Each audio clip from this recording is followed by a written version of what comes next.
Hoy, en la carta de los Gálatas, capítulo 1, verso 13, veamos qué nos dice. Ciertamente ustedes han oído hablar de mi conducta anterior. Oye, estamos hablando del hombre anterior primero, el hombre viejo. En el judaísmo, cuando yo perseguía encarnecidamente a la iglesia de Dios, tratando de destruirla. Deben saber que me distinguía en el judaísmo entre los jóvenes de mi pueblo y de mi edad, porque los superaba en el celo por las tradiciones paternas. Pero Dios me había elegido desde el seno de mi madre y por su gracia me llamó. Un día quiso revelarme a su Hijo para que yo lo anunciara entre los paganos. Inmediatamente, sin solicitar ningún consejo humano y sin ir siquiera a Jerusalén para ver a los apóstoles anteriores a mí.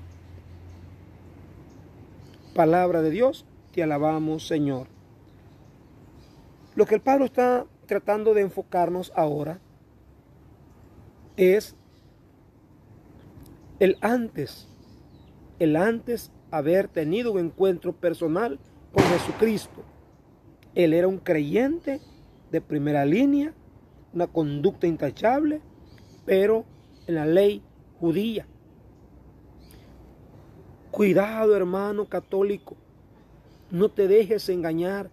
Seguimos hablando del por qué decimos que Cristo formó y fundó una sola iglesia. Oye lo que dice Pablo de sus propios labios ahora. Yo perseguía encarnecidamente a la iglesia. No dice a las iglesias. En el tema anterior comentaba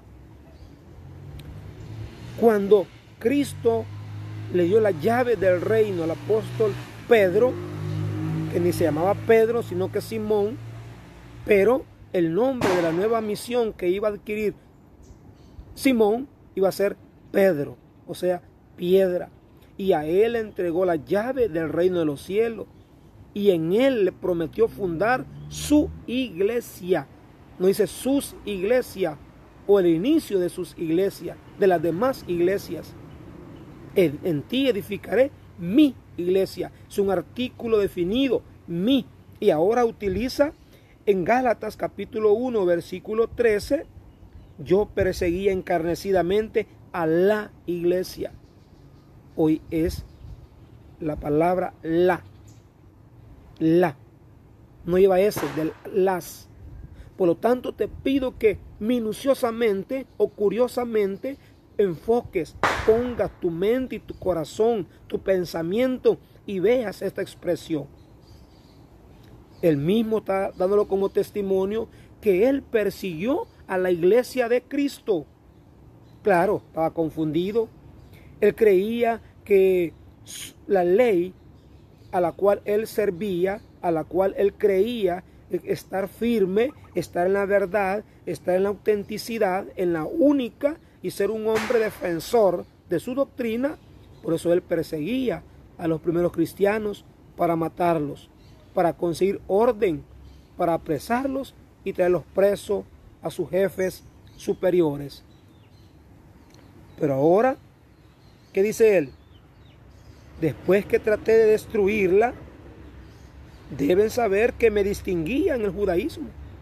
Dentro de todos los jóvenes de aquel tiempo, él era el mejor, porque era un hombre estudioso, un hombre inteligente, un hombre preparado, un hombre formado, pero lastimosamente en la ley judía, no en la nueva ley que fue Cristo quien nos vino a revelarla, que la ley del amor.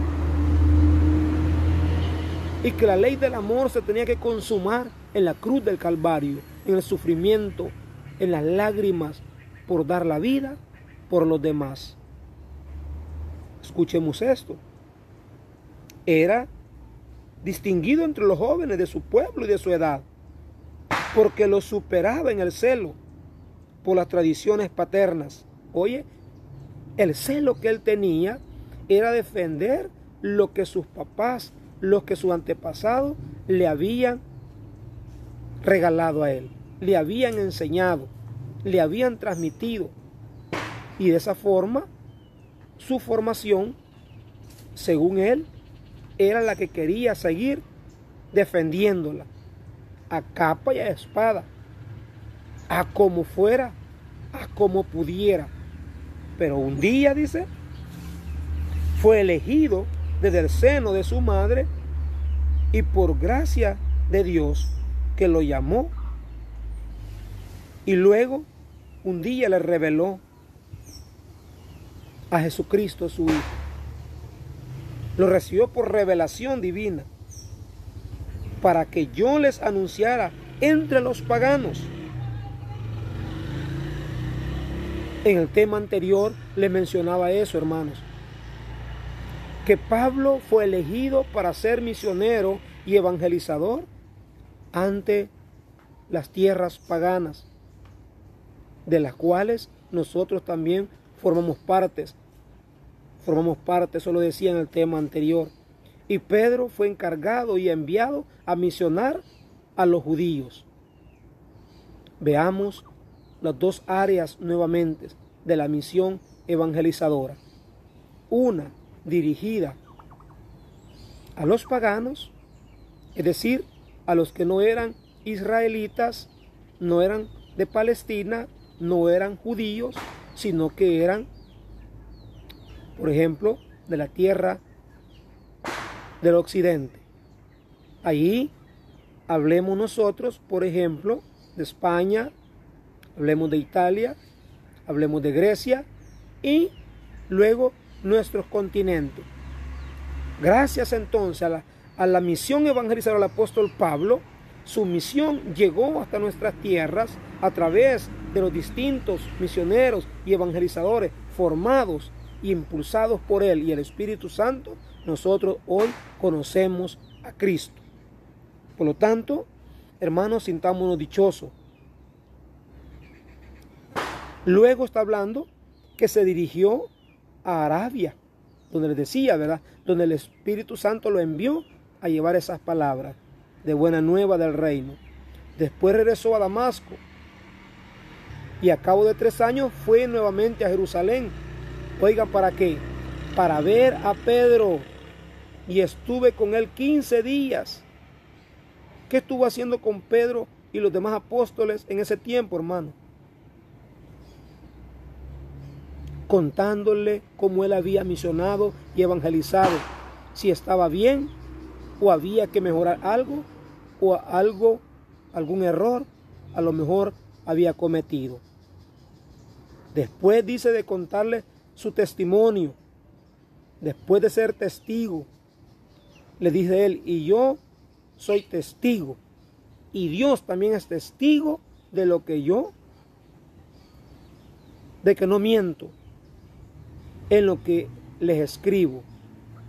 Después fui a las regiones de Siria y de Cilicia, de manera que todas las comunidades cristianas de Judea que no lo conocían personalmente, lo único que habían oído hablar de él era la vida pasada, que él antes perseguía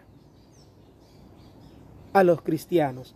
Ahora va predicando la fe que en otro tiempo quería destruir, y glorificaban a Dios por su causa. Estimados hermanos, estos temas de eclesiología van siempre enfocados a seguir defendiendo la única iglesia cristiana que Cristo fundó. ¿Por qué le llaman católica? Bueno, porque la palabra católica usted sabe que significa universal. Y la iglesia católica es universal. Y su evangelio que predica no es de ella, sino que es el mismo de Cristo. El mismo que Pablo y Pedro transmitían a las comunidades. El mismo evangelio, no otro inventado, no otro impulsado por sentimiento, deseo de ellos. Era el mismo. Por eso la iglesia se mantiene unida, unánime en oración, orando por todos los católicos, especialmente por la jerarquía, es decir, los 12 apóstoles que hoy son representados por el Papa, que es la cabeza visible del apóstol Pedro, y de los demás apóstoles, que son los obispos que hoy en día lo representan. Y ese evangelio se mantenga íntegro, se mantenga, hermano, conservado. Hay que conservar ese evangelio que Cristo depositó en las manos de Pedro y los apóstoles, para que lo mantengan firme y fiel íntegramente hasta la venida del Salvador nuevamente a la tierra. Esa es la misión de la Iglesia Católica. Ese fue el encargo que recibió el apóstol Pedro y el apóstol Pablo. Y eso es lo que nosotros debemos de continuar realizando en la Iglesia de Jesucristo el Señor.